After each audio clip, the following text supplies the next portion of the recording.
Hi guys, well welcome to my shop.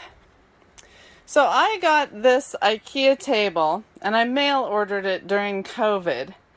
When it arrived, it was very damaged. It had damage on this corner and damage on this corner, and you see how it's even pooched out there? I was not going to put this in my living room.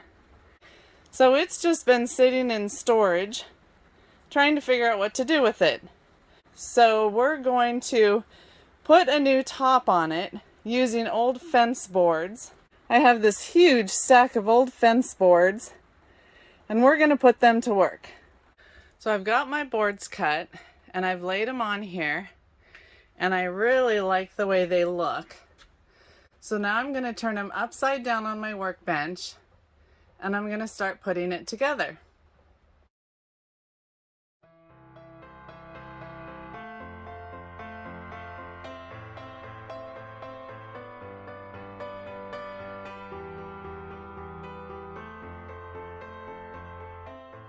It's hard to get a good camera angle in here. It's a very small shop, but I want to make sure that my table is centered on my boards.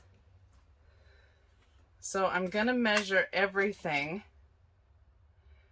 The table is about 35 inches long. So I cut my boards at 48 inches.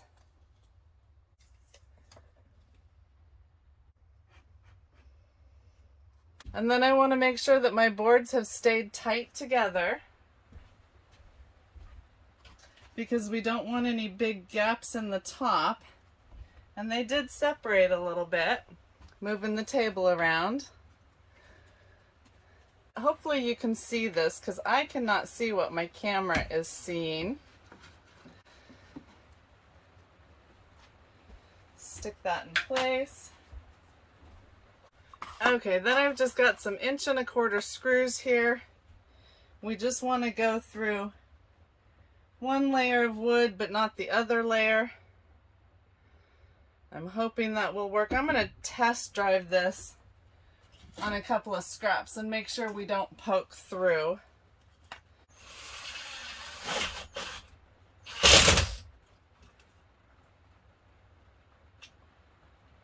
Oh, we poked through. Okay, 1¼ is too long, so I need 1-inch screws. And of course I don't have any of those in here. Okay, I will be back when I have some 1-inch screws. So I could not find shorter screws, so I found thicker wood. Instead of fence boards, I'm using some other wood that I found. I cut it to 24½ inches, and I'm just going to screw these in place. Doesn't have to look pretty on this side.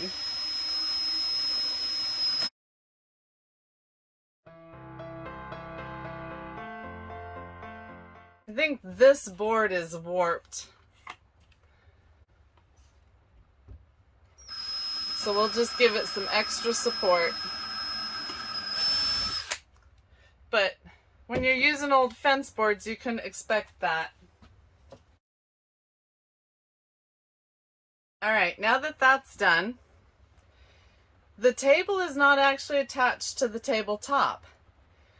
It is a press board table, and I'm not going to try to put any screws in here. So I just have 4 little pieces of wood, very similar to this piece, and I'm going to use them here on all 4 corners, screw them in place, and that will just keep the tabletop from sliding. So the tabletop will still be able to be picked up off the table, unless I decide to glue it down, which I haven't decided yet. So we're just going to go around and screw these in place. I'm going to pre-drill them. I don't want them to split, and they're very small.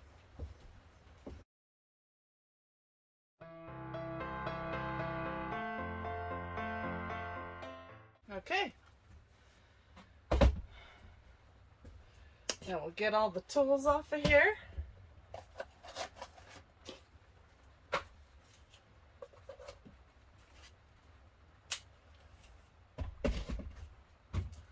And I'm just going to hit this edge with a piece of sandpaper just to get these little bits off that the saw left. And you can see my boards are not lined up perfectly, but that's okay because I'm going for the rustic look.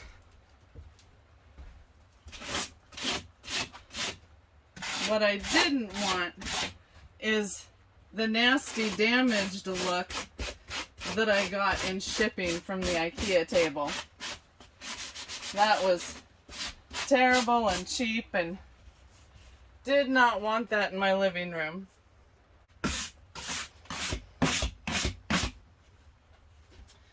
Okay, so now I'm going to take this off of here, go flip it over on the floor, make sure I get it back in the exact same positioning in case this is not square, because I made the top to fit it a certain way.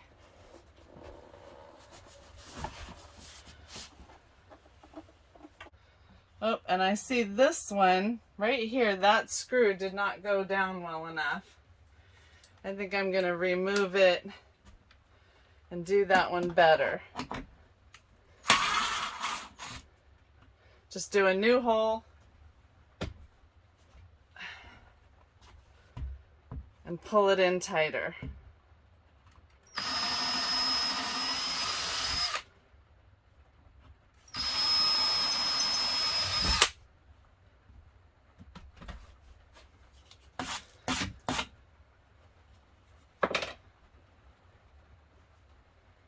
This is the time to inspect that stuff because it will show in your tabletop.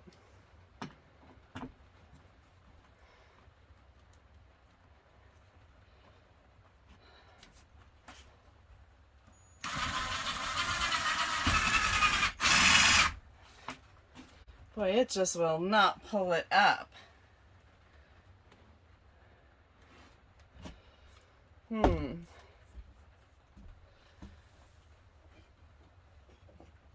I'm going to try putting a little block under there.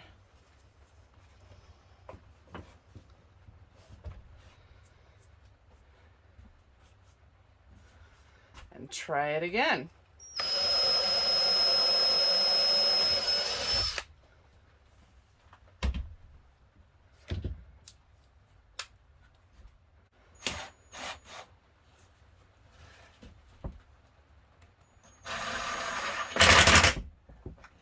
Now we got it.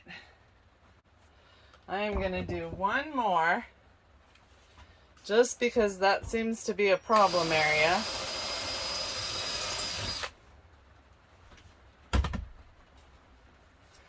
And I don't care what it looks like underneath here.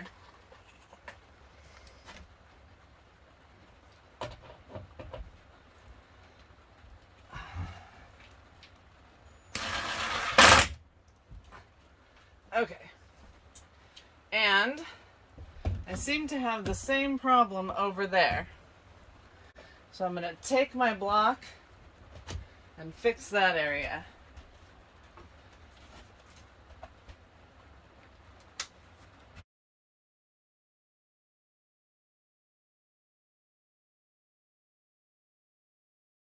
All right, that looks good. So I think this project turned out really well. You can't really see the supports. You'd have to be under the table to see them. The table itself looks black in this video, but it's actually a deep espresso brown. I was thinking of painting it, but with the colors in the table, I think it all goes together very well. The tabletop is very sturdy on there. That's the wiggle because my floor is not level. But there's no slide in the tabletop. You can lift it up, but why would you? I've left the original nails in the fence boards and then offset them board to board, and I like that effect. I think I'm going to throw a coat of polyurethane on here just to kind of seal in any slivers and so that spills won't get into the wood. That'll help protect it so that it'll last longer. But this project literally cost me nothing. I had everything laying around, and it took me less than 2 hours to do. That included looking for all the materials, running around looking for the right screws, and the interruptions that I had. So it was a lot of fun. I'm very pleased with how it turned out, and let me know what you think in the comments. That's it for today, and I will see you in my next video.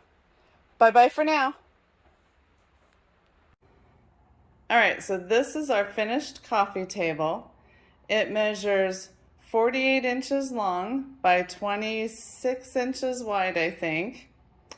And it's just got an Ikea coffee table underneath, my old fence boards on top, but it's very sturdy. I mean, it's all one unit. I think it turned out very nicely. It's got the original look of the weathered fence boards, but it's got a Varathane finish on it so that spills won't soak into it. I am very, very pleased with it. So if you enjoyed this project, please give me that thumbs up and subscribe so you don't miss more new videos. See you soon. Bye-bye.